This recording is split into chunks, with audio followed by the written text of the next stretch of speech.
Stipko Live. Welcome back to our illustrious studios here in New York City. Periodically, what we do is we go back and look at some of the cool archives that we've had over the years, and one of which we selected was the red carpet premiere that I attended for Charlie and the Chocolate Factory. This was a couple years back in Los Angeles.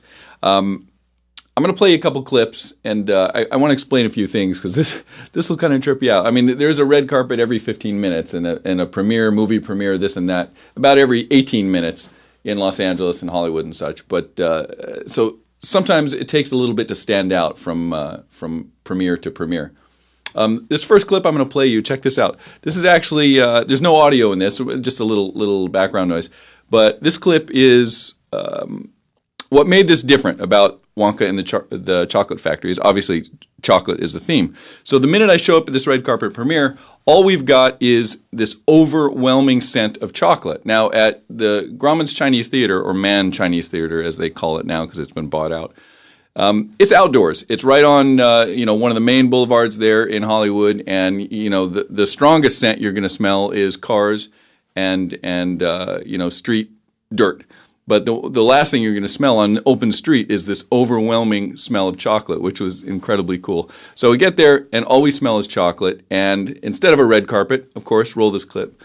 Instead of a red carpet, of course, it's literally like a brown carpet. So you see, we just arrive, and the carpet instead of red is completely brown. And that theme sort of went throughout. So believe it or not, you did get in this kind of Willy Wonka chocolate vibe. Everything began to get a little surreal from the minute we arrived. So, kind of cool. Another reason why we're actually looking back at this premiere as being different than your everyday premiere is, I would have to say, having attended way more than I'd like to admit to, they're not always filled with tons and tons of class and elegance and poise. But I tell you, every single person I interviewed on the red carpet, or the brown carpet, excuse me, was nothing but class and poise. Not only the people in the film, but even those attending the film. I want to start with David Kelly. He played Grandpa Joe.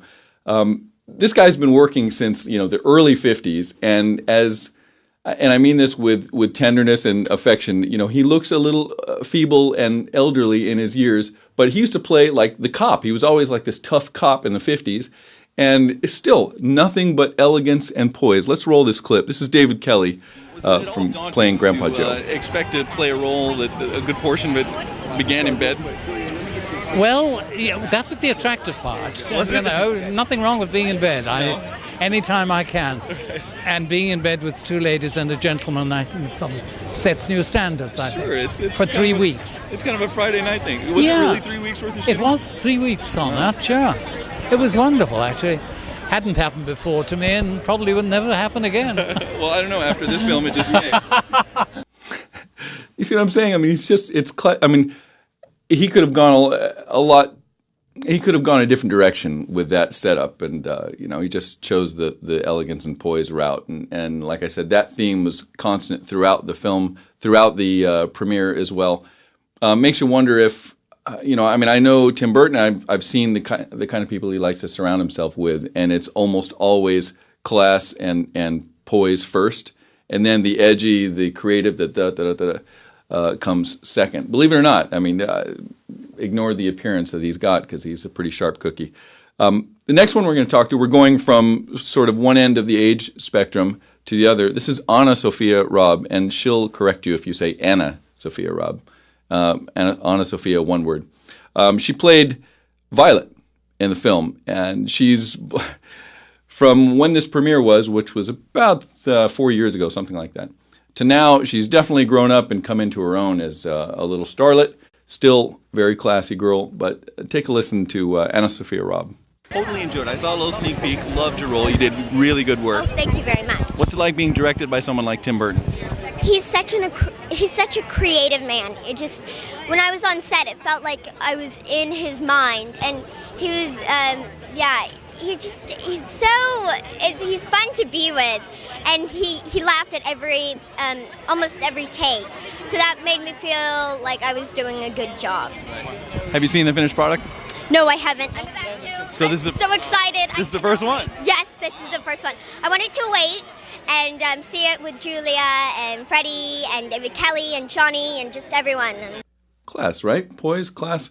What's interesting about this also is typically on a red carpet you'll see, or brown carpet, you'll see one of the actors or one of the people involved in the production do interview after interview after interview, and this is a pretty common situation. You've got a million different media entities, and as one of the media people doing interviews, you tend to hear what the actor or the person that you're about to interview says just previous to you and just after you. And most of the time in other premieres, you kind of hear the same canned responses and the same canned questions. Unfortunately, that's just how it works. I mean, you can only answer, what's it like working with Johnny Depp, so many ways, right?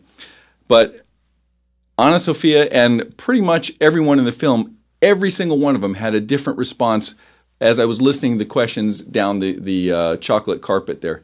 It was all genuine responses and visceral happiness with working on the production. This next one, I expected, when I arrived, I expected to see, I'm smelling chocolate, I'm seeing a chocolate carpet instead of a red carpet. I expected to see, honestly, a ton of Oompa Loompas, if not, lookalikes or this or that. I expected oodles of Oompa Loompas, just like in the film. There were none, which kind of blew me away. And off camera, I spoke with Tim Burton, and I said, why, he said, well, first of all, I didn't have a lot of input on how they did the premiere, but second of all, the only thing I did tell them was that I didn't want any Oompa Loompas there. And I said, well, why is that? Because at that moment, I had yet to see the film. Deep Roy, who's worked with Tim Burton on a million other films, plays the Oompa Loompa. As a matter of fact, he plays all the Oompa Loompas. If you haven't seen Charlie and the Chocolate Factory, he's actually digitally cloned to be all the Oompa Loompas, which is an incredibly cool effect that they do throughout the film.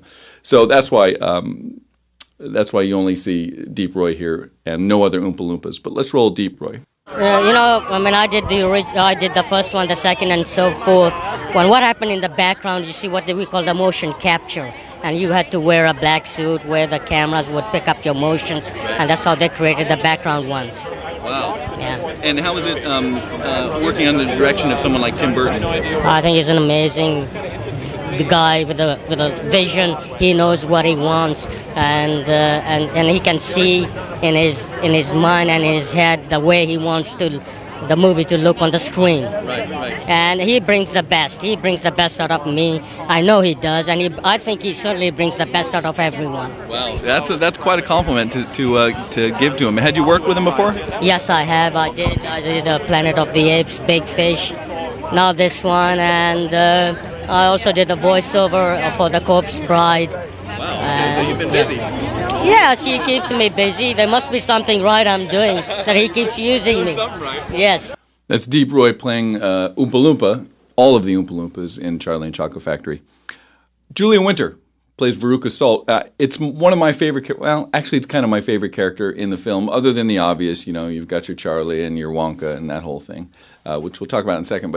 But watching Veruca, I thought it was incredibly cool. First of all, they downplay her altitude in the film, and you can kind of tell with this interview about me being 6'5", you can't really, but she's almost 5'9". She's a big, tall drink of water, so it adds to the sort of gangly, dorky, quasi-viciousness that Veruca has in the film. This is Julia Winter playing Veruca Salt. Check this out. Stepping into a role that you've got a lot of shoes to fill, big shoes to fill, don't you think? Did you see the original? I saw the first bit, Right. a little bit, at a friend's house long before I got the car. Oh, so but you- I've you- never actually gotten around to it. Okay, so you created your version of Veruca from the ground up. Yeah. How'd you like working with director Tim Burton? He was really great fun, so professional and energetic. He was Really? great. What was the best part of doing the film? When I was in the nut room and I was falling down this huge garbage chute, and there was a near vertical slide that he had to go down head first on my back with a harness on, and Head first on your back, you said? yeah. Wow, okay. Yeah, and I had to wear a harness, and it was like the best roller coaster ever, especially because I didn't have to stand in any queues to get to it. Right.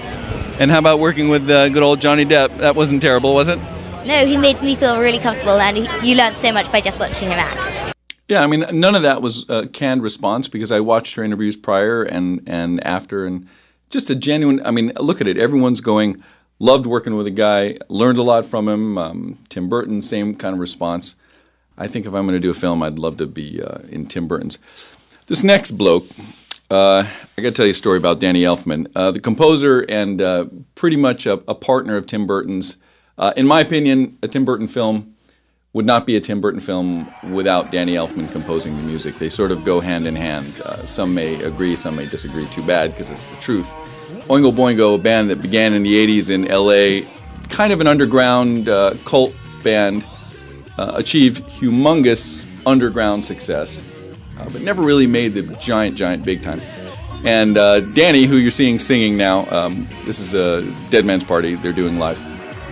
They did films and this and that, little soundtracks and such. But he and his brother Richard always wanted to do a big film, right? They wanted to produce, write, and star in their own film. They didn't have the dough to do it, and they were just getting this band started, so they put a little production together themselves, a black and white production called Forbidden Zone. Terrible film. And these are my friends, so I'm saying terrible film. At the time, nobody got it. It went, straight from the development room into the, the bedroom and then into the trash can. Nobody bought it. It fell on its face. Danny Elfman, of course, has become, a superstar in his own right, as has Richard. And someone decided to resurrect this film, and they dusted it off. They added a little color correction to it, even though it was black and white. And they even subsequently released a colorized version. The film it sort of has that Rocky Horror Picture Show vibe in that it was terrible when it first came out, but it was fantastic. You understand kind of the brilliance and the raw, unpolished talent that they have. So check out Forbidden Zone if you can. But of course, Danny Elfman here with Oingo Boingo. Turn this up a little bit, Julian.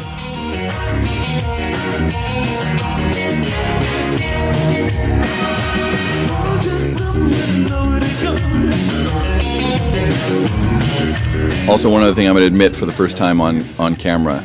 Back in the 80s, when I was, I hate to admit it, but I was probably 13 or 14 or something. No, I guess I was probably 16 or 17. Oingo Boingo was my number one favorite band. I said, I'm going to, literally, it was like the T-shirts, you draw their name on your notebook at school, the whole 9 yards.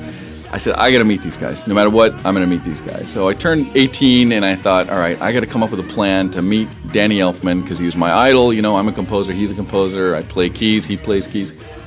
So I concocted this plan where I was, and I totally backstopped the entire story so it fit. I concocted this plan that I was working together with the Los Angeles Police Department, researching an attempted murder in Santa Barbara. Los Angeles, Santa Barbara, if you're from LA, two different counties. I was already in trouble. It made no sense. What did I know? It was my first forgery and impersonation crime. And I said, after the show or before the show, either or, I'm going to have to speak to Mr. Elfman about this investigation we're performing. And I'm calling the publicist, and I'm calling the Santa Barbara amphitheater, whatever it was. And we faxed them things, or I think we mimeographed, whatever it was back then. Went through this whole thing completely. Yes, the statute of limitations has expired. I was completely committing crimes. I pulled it off. I get backstage, and I find myself, they open all these doors, and there's security, and there's big bouncers in the room with me, and I'm backstage at the amphitheater with my idol. For me, for others it could have been God. For me, it was Danny Elfman, right? And I sit down, and I go through this whole interview with him about where was he on the night of August 26th, and do you know this person completely made up. I found an unsolved murder in a newspaper, and that was the murder I was investigating. Pulled it off, wound up staying backstage for the rest of the show. Fast forward 20 years, the Elfmans and I became partners in a magazine we launched, Buzzing Magazine, which after 12, 13 years or whatever, Elfmans bought me out. So that's my Danny Elfman story. Let's go to the Danny Elfman clip on the red carpet, chocolate carpet, which I was wondering if he was going to actually bring that up, because it had been a while since I had talked to him, and Elfman almost never does red carpet or brown carpet interviews. Anyways, Charlie and the Chocolate Factory, this is the composer, Danny Elfman. So you're stepping into a giant responsibility here. Normally I know you and I know what you've composed in your life, and usually it's from the ground up. It's all Danny. And here now you're not duplicating anybody's work, but you've got a little more constraints. with a remake. Was that daunting? Well, no, it really wasn't, because, having done Batman, and there was the question, are we going to use the TV theme? And, Tim and I already did Planet of the Apes, and there was that earlier film, and so it really... They weren't as musical, really, as Wonka was. No, that's true, but I didn't think about it, because Tim made it really clear that we wanted to go in a totally different direction. He wanted each of these songs, he didn't want it to be Broadway-like at all, like the original. He wanted each song to be a big, crazy, over-the-top production, retro pop piece. Right. So, once he made that clear to me, it was real easy just to kind of like launch off in these different directions. Right. Did you do it in your typical form, with doing synthetic composition first, and then to paper, and then to the studio? No paper. I improvised each song. I was playing guitars and like laying down the parts and doing all the vocals. And then suddenly there was a finished sounding demo, and it stayed that way all the way until only a month ago, when I replaced drums with real drums and orchestra with real orchestra. But it's essentially the same piece of music for the whole year. Wow. I know you're going back and forth from here to London. Did you do a lot of the tracking in London? Yeah, I did all the recording in London, and I worked with Tim also on them. I would go to London even before we were recording, just to work on the songs with him, because he wanted to work very closely on these. And excellent. Any word for your, I handle your oingoboingo.com too. Any word for your Oingo Boingo fans and how they can relate to the movie? I don't know. I mean, other than it's me singing all over the place, but that's about the only connection I could come up with. There's a few moments here and there where Tim said, hey, that sounds a little boingo maybe. So there obviously are some. Did he say it with reluctance, or like he was glad? No, just kind of like wickedly. It's like, Gotcha. Yeah. Danny Elfman, the composer of the film. Just to let you know a couple of things he's composed. Obviously, all of the Desperate Housewives, all of The Simpsons, Milk, Spider-Man's, Meet the Robinsons, Charlotte Webb's, Corpse Bride, more Spider-Man, The Hulk, Chicago, Red Dragon, Family Man, Proof of Life, all of the Dilberts, Instinct, Civil Action, Psycho, Modern Vampires. It goes on and on and on and on. But of course, the first film after Forbidden Zone was the Pee Wee Herman and Pee Wee Herman's Big Top, which kind of gave him his huge break. Martin Landau, we talked about class and poise of people that attended this brown carpet event. Martin Landau, who, even though he worked with Johnny Depp on Ed Wood, he's not in the film, and he makes a point to say that. And as a matter of fact, listen to what he says, Martin Landau. I don't want to take your time talking to the guys in the movies. So. Oh, no, I got everybody. So tell me your forgive me if I'm missing something, but tell me your involvement in Charlie, or you're just here supporting? No involvement other than Tim and John are right. old friends and old working companions. Right, definitely. And Dick Zanuck I've known forever. Right. And have you seen it yet? No. That's why I'm here. I want him to see it. Excellent. Are you expecting something really... I think it's going to be terrific. I mean, Tim and Johnny, it can't be anything less. Right. How can you go wrong? Nothing but class and poise. I love Marty Landau, also friends of Elfman's and Tim and such. She wasn't in the film, but I thought it would be interesting to show Melanie Griffith. Now, I have nothing bad to say about anyone for the most part, especially if they mean well and they're doing well. But I just can't figure out what was happening here, because why didn't she understand the question? I don't know. But you tell me what you think. This is Melanie Griffith. You remember her, of course, from Working Girl and several films since then. And being married to Tony Flaggs, Antonio Banderas, Tony Flaggs. But this is Melanie Griffith being asked a question. I'll let you decide. Check out. Melanie, what's the best prize you've ever won? The best what? Prize? Wonka bars, like a prize that you might have won that was the best? I don't know, I guess the best prize would be my children. That is, prizes? You mean like awards? Yeah, or like that you entered a contest. Have you ever entered a contest and won something? Not in one. I think what's endearing about it is, even though she totally got the question wrong, she said such a wonderful thing. And she said, well, the best prize I ever won was my children. That's not what the interviewer asked. Silly question that she was asking in the first place. But then she goes on to admit, she goes, you mean what awards have I ever won? She said, well, none, And she took it with grace. I don't know. found it interesting. Johnny Depp. Now, during this brown carpet performance, Johnny Depp was in the middle of shooting one of the Pirates of the Caribbean. So he had all that mouth work that Captain Jack Sparrow has, and all the metal in his mouth. And it was not only was it paining him, and he didn't want to be putting it on, take it off, putting it on, because it's a bit of a surgical thing, or at least an orthodontics thing. So he said, I'm going to do the press and the red carpet and pose for pictures, but I'm not doing any interviews. So just thought I'd show you. He was there, and he did no interviews, but he did pose for a couple pictures. Check this out. And as you can see, we're superimposing a photo of him close up. Look at the mouth work that he's got here. It's basically a railroad in the mouth. All right, so we're going to close with Charlie. The film is Charlie and the Chocolate Factory. Once again, class and poise throughout the film, throughout the premiere.